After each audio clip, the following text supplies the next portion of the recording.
Thank you, Garrett, for that awesome song service. I hope that each and every one of you have had a great week, a great first week of 2018. I also hope that each and every one of us are committing ourselves to the challenge that we had last week, and that is to spend 21 days in prayer, basically an effort to make a habit, make it our morning ritual, our evening ritual, to take some time, as we talked about last week, to drop down to our knees or whatever posture it is that you take when you pray, and to lay things out before the Lord, to really spend time with Him, and hopefully to spend some time with your family in prayer. Natalie and I spent some time in prayer last Monday, New Year's Day, and for us, it was such an ordeal to even find that time. We wanted 30 minutes to pray, so we had to wait until he was finally asleep for his nap, and then every time he would kind of coo, we would think, oh no, this is about to come to an end. But I'll just be completely honest and upfront with all of you. Natalie and I were talking, and we pray together, but we said, when is the last time that we've spent 30 minutes in prayer together? Praying out loud for 30 minutes.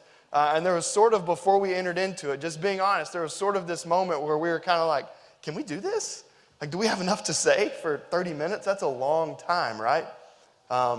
It was so awesome. This is not bragging on us. This is just, I think, what happens when we come before God and finally just open things up to Him. We finally finished praying, and the Lord was with us because Bo slept through the whole prayer. Right? So we were able to spend some good time in prayer. But when we finally stopped praying, I looked down at our phone, and it had been like close to an hour. It's just amazing, I think, what happens when we open ourselves up and begin to just pour out our heart to God. And it was really, really cool, I'll just say, for myself and for Natalie. As I listened to her pray, I began to gain some insight into things that breaks her heart, into the things that's going on in her life. And so it was such an incredible moment, not only for us before God, but also I think it was a growing moment for the two of us.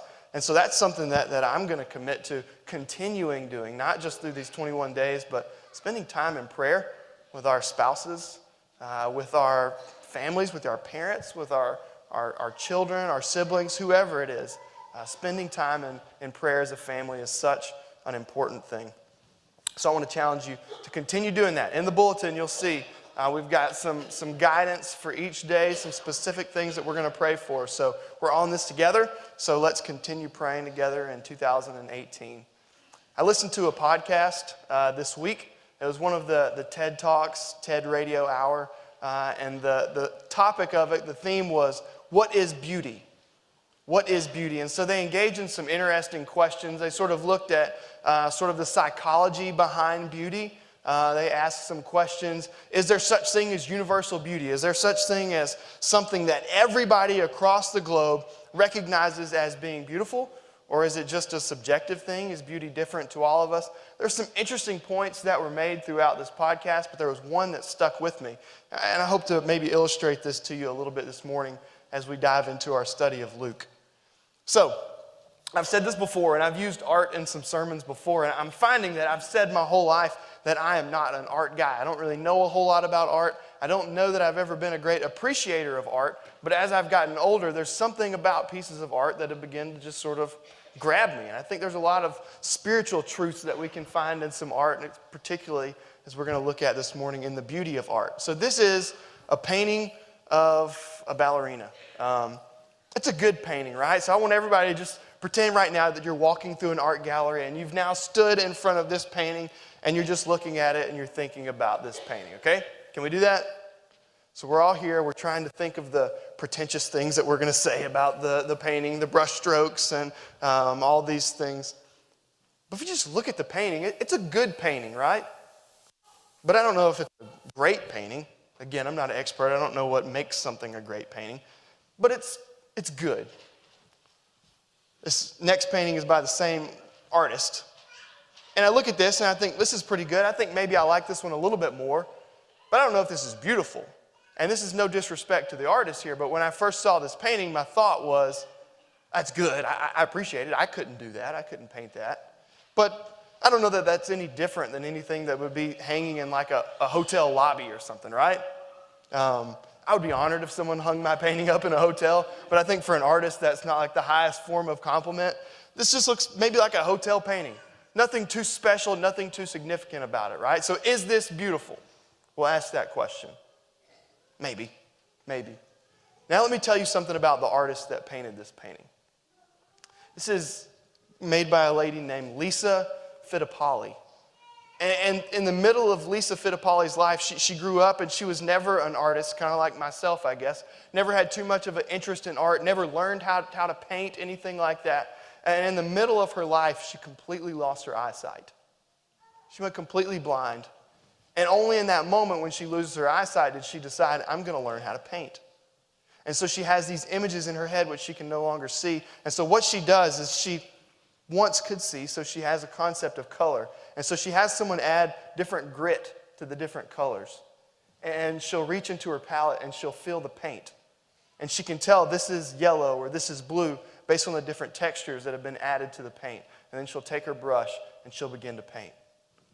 Now look back at these pictures and think, the woman who painted these completely has no eyesight.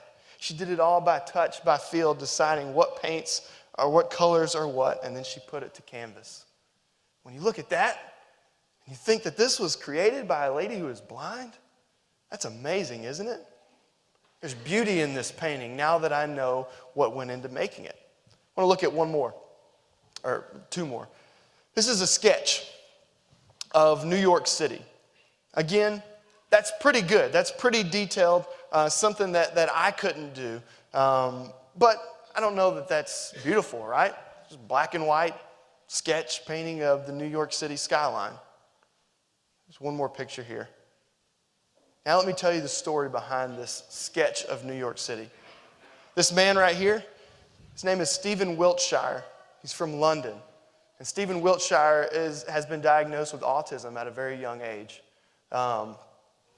His autism was so severe that he wasn't able to speak or to communicate.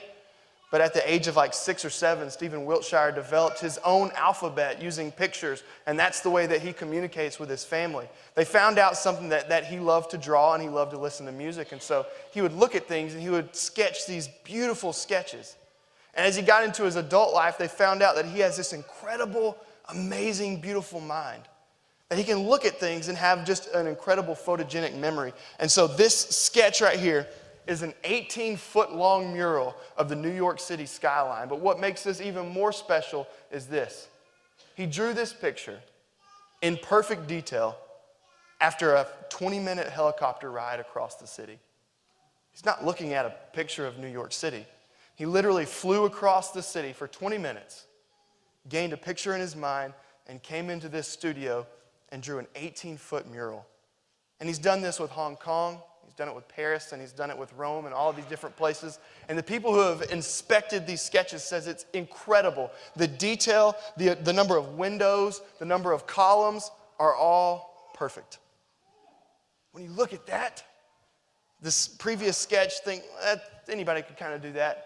When you think about what went into this and this incredible mind of Stephen Wiltshire, I look at that and I think, that's beautiful. That is beautiful, beautiful art. I want everybody to do this. This is our next one, okay? This one we're going to use our ears instead of our eyes. So if we could, just close your eyes. All right? Everybody with me. I'm going to see if you're cheating, so close your eyes. All right? And I want you to listen and ask yourself as you hear this music, is this beautiful?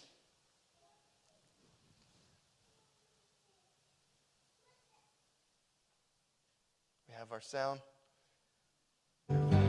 Self-entitled, trouble, Mother Mary comes to me. Words Sounds okay. It sounds like let it be. Decent guitar playing and singing. I want you to open your eyes. Power of darkness, she is standing right in front of me. Speaking words of wisdom, let it be. That's beautiful. It's a man named Tony Melendez. Tony Melendez was born with no arms. His mother had taken a drug during her pregnancy to kind of help with her morning sickness. And this drug ended up being known to cause numerous birth defects, and one of them was being born without limbs. And so Tony Melendez was born without arms. But he says that at a very young age, he knew that there was music inside of me, and I just have to get it out. And so he got a guitar, and he came up with this special tuning. And Tony Melendez has grown up playing the guitar with his feet. He's traveled all over the world and played for people. He's played before the Pope in 1987. Tony Melendez might not be the best guitar player in the world, right? He might not be the best singer in the world. And I can listen to that and I think, I don't know if that's beautiful or not. Sounds average, sounds like somebody around a campfire, but when you open your eyes and you see what this man is doing with his feet, that is beautiful, right? Here's the point about beauty that this podcast was making and that I hope to illustrate to us this morning, is that we can't understand the full beauty of something until we know the full story. We can't understand the full beauty of things until we know the full story that's behind them, just like these paintings. They're okay, right? They're pretty average to me, but when I know the full story, then the full beauty of them comes out. The beauty that was once only just like this deep takes a whole nother level of depth once I know the story behind it. And I think the same is true as we look at Jesus. For much of the world, maybe for many of us, this is the image of Jesus that we have. It's an image of a sacrificed Savior. It's an image of Christ on the cross. And I think for much of the world, they look at this picture and they think, that's good. And don't get me wrong, don't mishear me this morning and hear that I'm saying that this isn't a good picture, because from my perspective as a sinner, this is one of the most beautiful pictures I could ever look at. From my perspective of someone who needed that sacrifice of Christ on the cross, there is no greater picture of beauty. But the point that I'm trying to make is this: I think for much of the world, they see this sacrificed Savior and they think, okay, I get it. But there is a deeper story. And until we know the full story of Jesus, and his life is so much more than just his death, right? Jesus lived a life that was full of beauty. Jesus lived a life that was full of love, that was full of wisdom, that was full of compassion, that was full of risks. His life is so full. And until we know the full story, I think we're doing ourselves a disservice because we're not seeing the full beauty of Jesus Christ. And so this morning, as we're going to begin diving into this Gospel of Luke, here is my guess, and it's this: that this morning, if you are in here and you feel any sort of apathy towards Jesus Christ, this morning, if you're in here and you feel any sort of maybe even disdain towards Jesus, because I'll be honest, I have no idea where you all come from. I have no idea where the people that you interact with every day come from when they're constructing this image of Jesus. I don't know what image of him has been painted, right? It could be any number of things that they've seen, that they've picked up on. I took a trip to Brazil maybe 8 or 9 years ago. It was incredible to me. The people of Brazil in Porto Alegre, where we went, their idea of Jesus is so just bananas, because they don't hear about him very often. And so what they do is they pick up things that they see on international news. And so these people that we were talking with, their ideas of Jesus were so hateful and so judgmental, because the only construction they had of Jesus is what they had seen in local news. People rioting funerals and things like that in the name of Jesus. And so we have no idea the construction of Jesus that people have, that they've gained from the world around them. And so if you come to the story of Jesus with any type of apathy, with any type of disdain for him, sometimes I can even understand it, because I see the picture that's being perpetrated of him. But if you come to the story of Jesus, if you're here this morning and you have that apathy towards Christ and you have that disdain towards him, then my guess is this: like my friends in Brazil that I met, you don't know the full story of Jesus. You've been unable to see the beauty of Jesus Christ because the full story has not been presented, or maybe the full story has been hidden. This morning, if you are a follower of Jesus and you feel a little bit of lack of motivation for following in his footsteps, you feel a little bit of lack of motivation to make changes in your life, to get rid of things, to do what Jesus says, and to become a new creation, my guess is that what's holding you back is the same thing. It's a lack of a full picture. Until we see the full story, we'll never know the beauty of Christ. And I think when we know the beauty of Christ, that is a game changer. When we know the full story, it is an absolute game changer. And so I'm extremely excited as we lead up to Easter. So this is going to be a several-week process here, but we are going to dive in deep to the Gospel of Luke in an effort to know the full story of Jesus Christ, in an effort to paint a good picture, a true picture of who our Savior Jesus is. And I can think of no better book than the Gospel of Luke to do that. So this morning, go ahead and open up your Bibles to Luke chapter 1. So I'll tell you, I had this grand idea, this plan as I was planning out this sermon series that this morning what we're going to do is we're going to briefly just touch on and brush past the first couple verses of the book of Luke. And then I was going to skip all through what they call the infancy material. So that's, Jesus' birth announcement and his birth, because we've covered a lot of that this past month. And we're going to go right into John the Baptist's ministry and Jesus' baptism today. But as I started sort of working through some of this stuff and I was getting ready to brush past those first 4 verses, what I found was there was a whole lot more depth in those first 4 verses of the book of Luke than I thought that there was. Because for most of my life, I think I've just brushed past it and read it and say, oh, okay, we're ready for Luke now that we've got through this, what's called the prologue. But I think there's a lot of meat there. There's a lot of depth and some things that we can learn about. And so Garrett mentioned his New Year's resolution. And so mine is this, to not talk for 45 minutes to you guys every Sunday, because I'm going to do better about keeping us on time, right? So we're just going to work with the introduction today, because if I go into anything else, then you guys will never make it to class. So you can be thankful. We're not going to stay in here too long this morning. We're just going to go through 4 verses. Can we do that? Yes? Yes. Let's go through 4 verses, okay? First thing we do before we go through this is we need to know a few things about Luke. So let's get introduced to the Gospel of Luke, this book of Luke. The first thing we need to know is who is the author. Who is this Luke? Now, for some of you, this might be some refresher. Some of you, this might be new, and that's great. So who is Luke? We know a little bit about him. He is the author of Luke. Duh, we get that, right? But he's also the author of Acts. And this is significant because Luke is one of the only gospel authors who seems to have a sequel to his work. Right? So what Luke does in the book of Luke is he presents and paints this beautiful picture of Jesus and his life. And what he does in the book of Acts is he picks up after Jesus' resurrection and says, well, here's what happens with the rest of the story, right? Kind of like the old Paul Harvey. This is the rest of the story. And so here's what happens with the church. This is what happens when the Spirit of God that Jesus promises has filled up his followers. And so Luke is a significant author because he paints a beautiful picture of Jesus' life and what the followers of Jesus are supposed to do after Jesus' life here on earth was over. So we know here that he's the author of both of these books. There in Acts chapter 1, verse 1. Another thing that's significant about Luke is that he is the travel companion of Paul. So much of our New Testament is written by Paul, and we see all through the book of Acts that there's a lot of these missionary journeys that Paul goes on. Now, Luke is significant because Luke would have been one of these inner circle travelers of Paul. So he has been from town to town, from city to city, as Paul and these others are going and they're ministering.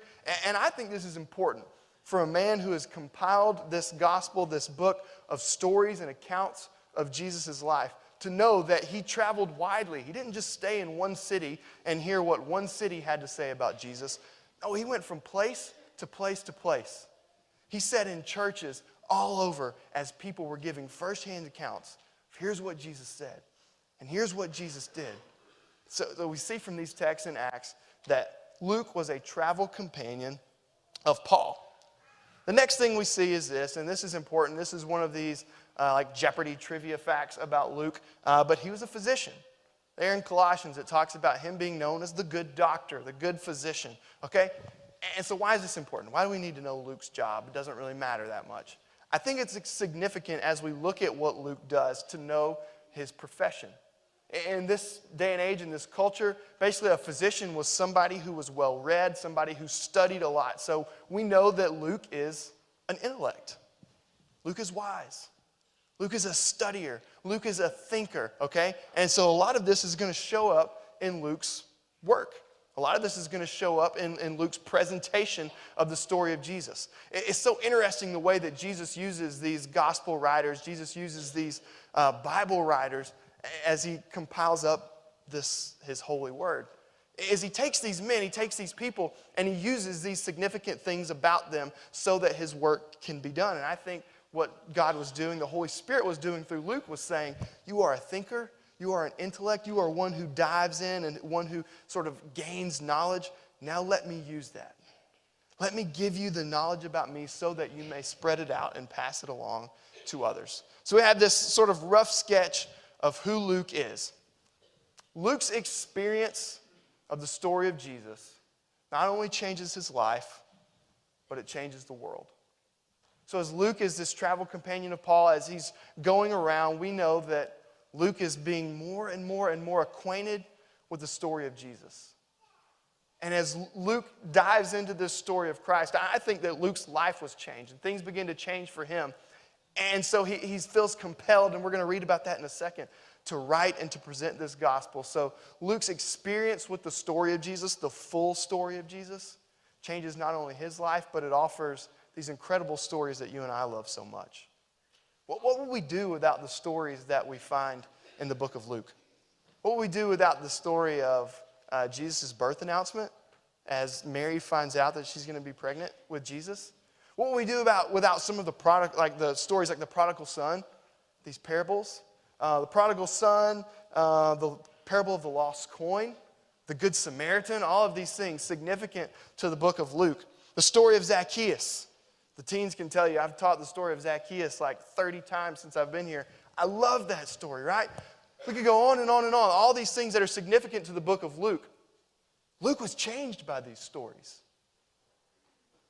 And because he was changed by them, he doesn't just take these stories, he's going to do something with them. And that's where we're going to jump into this morning. So if you've already turned, we're going to take a look at the 3 stages of experiencing the story of Jesus.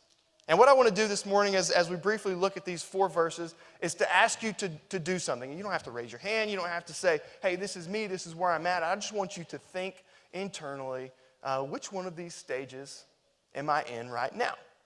And not a single one of these stages is a bad one. So don't think, oh no, I'm just in stage 1. That's perfectly fine if you are. But we're going to ask ourselves, which stage are we in? So the first stage is this: hearing the story of Jesus. Luke chapter 1, verses 1 through 2. Many have undertaken to draw up an account of the things that have been fulfilled among us, just as they were handed down to us by those who from the first were eyewitnesses and servants of the world. And so Luke begins this gospel here by saying, look, many people have written down the stories of Jesus. Many people have passed down the stories of Jesus. So in this day, oral tradition is something that is extremely important. And so there were these people, and it was kind of like maybe like a news anchor or something today, but there was people in each city that their job was to be storytellers. They would get this information and they would be storytellers. They would pass it along. So as Jesus would come through town and as Jesus would heal somebody or if Jesus would perform a miracle or if Jesus gave some great teaching, then the storyteller of that particular town would be there. And these storytellers would hear the things that Jesus was saying and they would lock them into memory. And they would constantly just be repeating these stories, these things. And so as Luke is traveling around from town to town with Paul, he begins to hear these stories, right?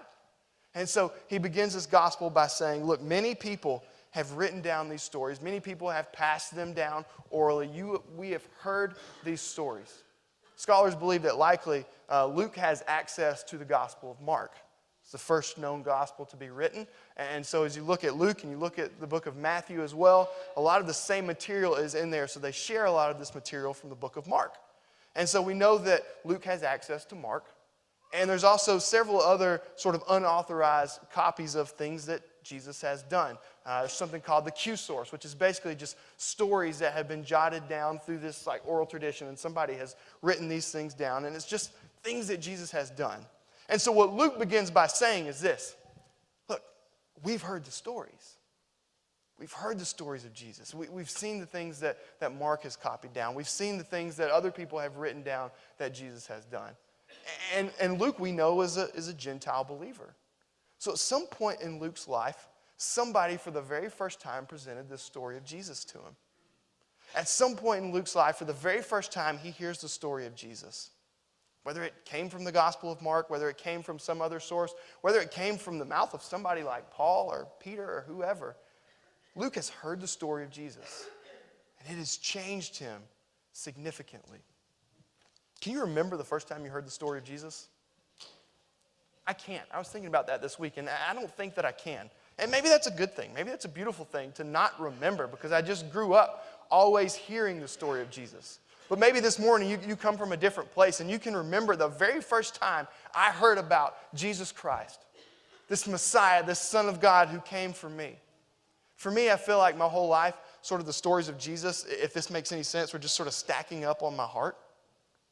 But I remember the first time that I heard a story that seemed to just make my heart break and all of them sink in. I was about 22 years old, and I heard the story of Jesus after his resurrection.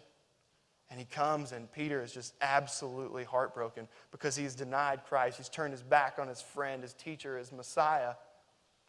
And then Jesus comes, and Peter sees him from the boat on the edge of the shore there. And Peter takes off swimming, and he comes up, and then there's this beautiful exchange around a fire as Jesus forgives him and reinstates him and recommits him back to the mission that he's called him to. And I remember I had heard these stories of Jesus literally my whole life. But for some reason, when I was about 22 years old, hearing that story and being in a place where I too felt like I had turned my back on Jesus, and I had started to sort of walk away and find my way back. And I remember hearing that story, and man, my heart just breaking. And it was like all of those truths, those good things about Jesus just came rushing in. Hearing the story of Jesus is something that I think we underestimate sometimes. Because for many of us, we've heard it over and over and over. There's power in hearing the story of Jesus. And so Luke begins his gospel by saying to the intended reader here, who we're going to discuss in a second, look, we have heard the stories. We have read the stories. There's power in hearing the story of Jesus. So I'll say, maybe for you, right now you might be saying, I am in the stage of just hearing the story of Jesus. I'm new to all this. And we want to encourage that. We want to say, that is awesome. We are so glad that you are hearing the story of Jesus, that the story of Jesus is beginning to touch your life. So maybe you're in that stage, or maybe you're in stage number 2. Let's read verse number 3. So after he says, I'll start with 2 again. Just as they were handed down to us by those from who were first eyewitnesses and servants of the word. With this in mind, since I myself have carefully investigated everything from the beginning, I too decided to write an orderly account for you, most excellent Theophilus. With this in mind, he says, since I myself have carefully investigated everything from the beginning. I think that's important. He says, since I have carefully investigated everything from the beginning, myself, I did it, I investigated. So basically what I hear Luke saying there in verse 3 is this: I heard the story of Jesus, and it absolutely changed my life. The story of Jesus was an absolute game changer for me, and it turns everything around for me. Then, once I heard the story, I didn't stay in that stage. I didn't just hear about Jesus. I didn't just hear the story of Jesus and say, that's pretty good.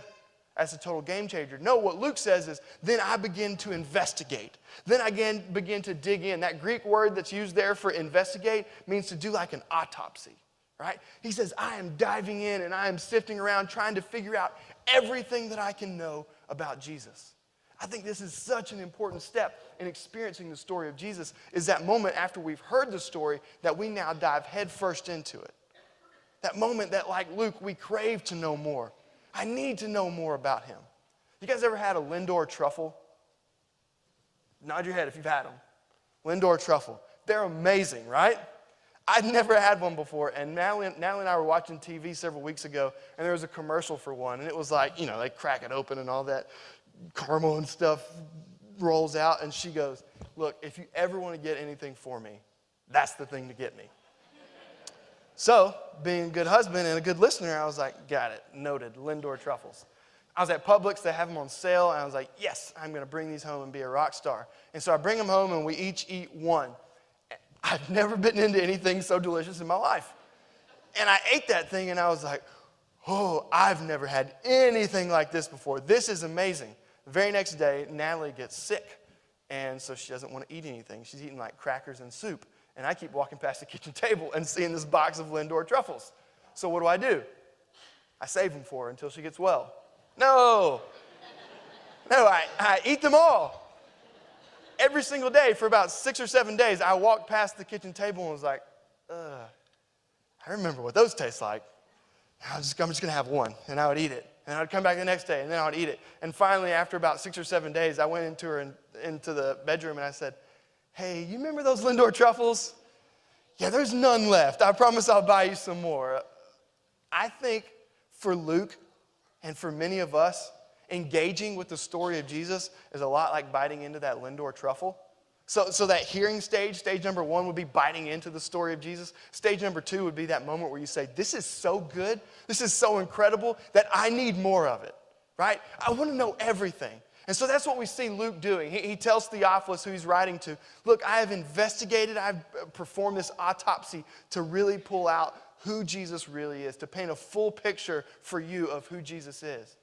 What a fun job that Luke has as he travels from city to city. And he sits down with people and he just says, tell me what he said. What was he like? What did he, Charles Swindoll writes this, he says, Luke begins to engage with people who have heard Jesus snore and who have breathed in the odor of Jesus after a long day of travel. We were reading that, Natalie and I were like, it's kind of gross to think about Jesus smelling, but I'm sure he did. He was a traveler in a day where there's no deodorant and air conditioning, right? And so Swindoll says, Luke engages with people who knew Jesus on levels that no one else had ever known him before. And so he sits around these tables and he says, what did he teach about? What was important to him? What were the things that he was always harping on? What were the things that he was always doing? Tell me about the time that he sat down with those kids and what did he say again? What an incredible thing as Luke begins to dive in and investigate fully the story of Jesus. And I think you and I, hopefully, when we hear the full story of Jesus and we see the full beauty of who Jesus Christ is, like Luke, say, you know what? And like me with the Lindor truffle, I got to have more. I got to know more about this guy because he is incredible. This is the best thing I have ever heard. So maybe this morning you are in a stage where you say, look, I'm just now hearing about Jesus for the first time, and I'm like entranced by his beauty. That is awesome.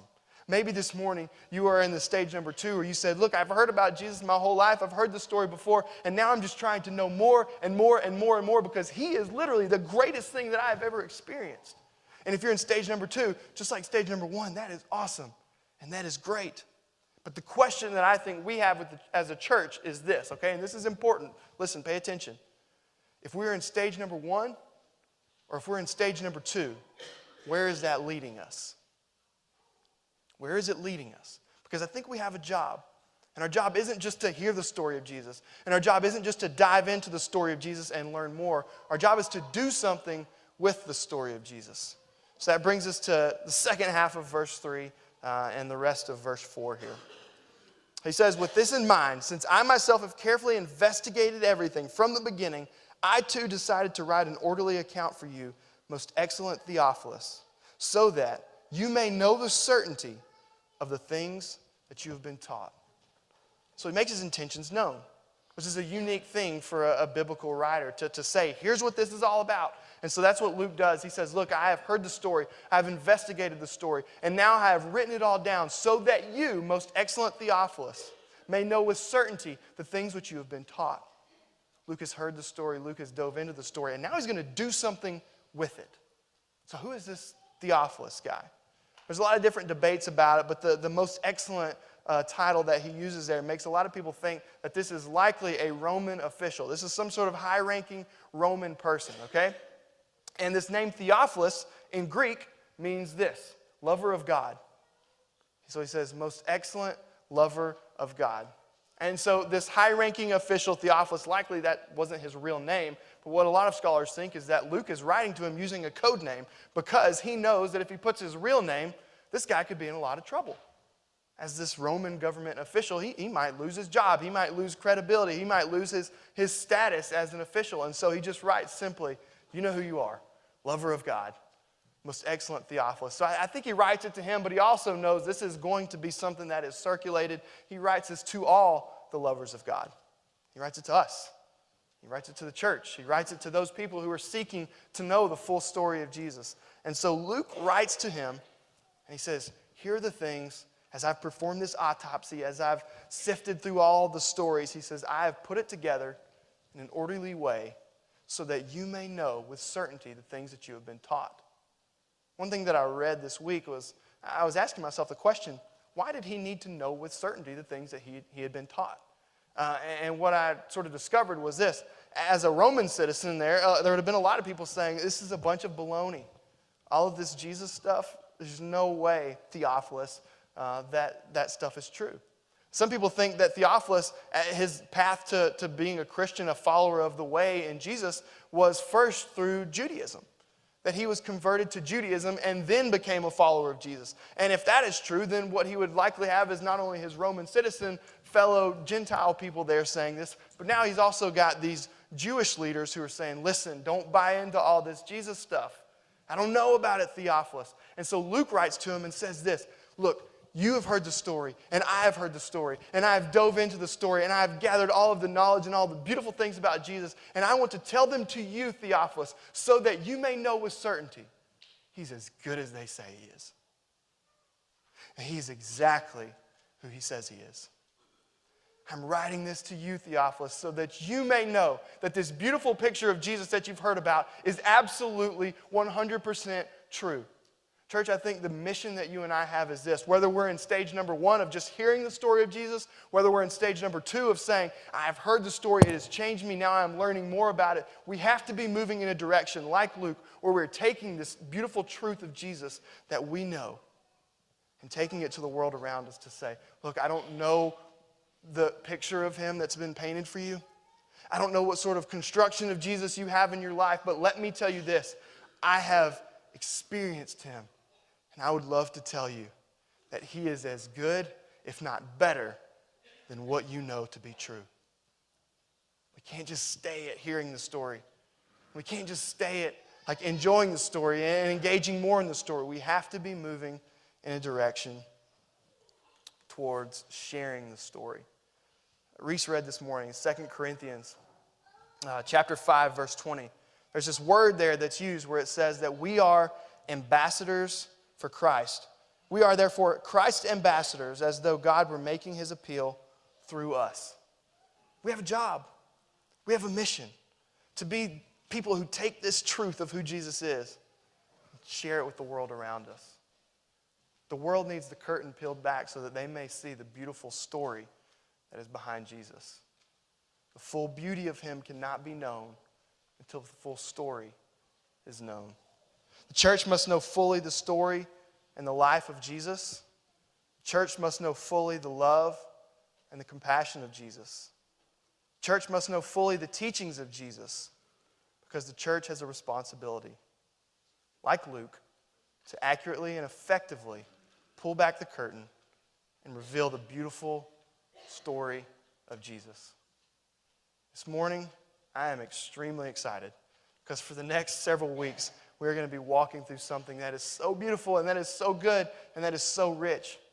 And it's my hope and it's my prayer that as we begin to dive into, like Luke, investigate, perform this autopsy in Jesus, that each and every one of us, myself included, are going to be reminded either again or understand for the first time, hey, this Jesus whose name I take when I call myself a Christian, this Jesus who we celebrate as we stand around this table, this Jesus who we worship as we sing out to, man, he is good. Man, he is powerful. Church, I am excited to walk through this with you, and I'm excited to see what happens when we begin to reveal the beauty of Jesus to this community around us.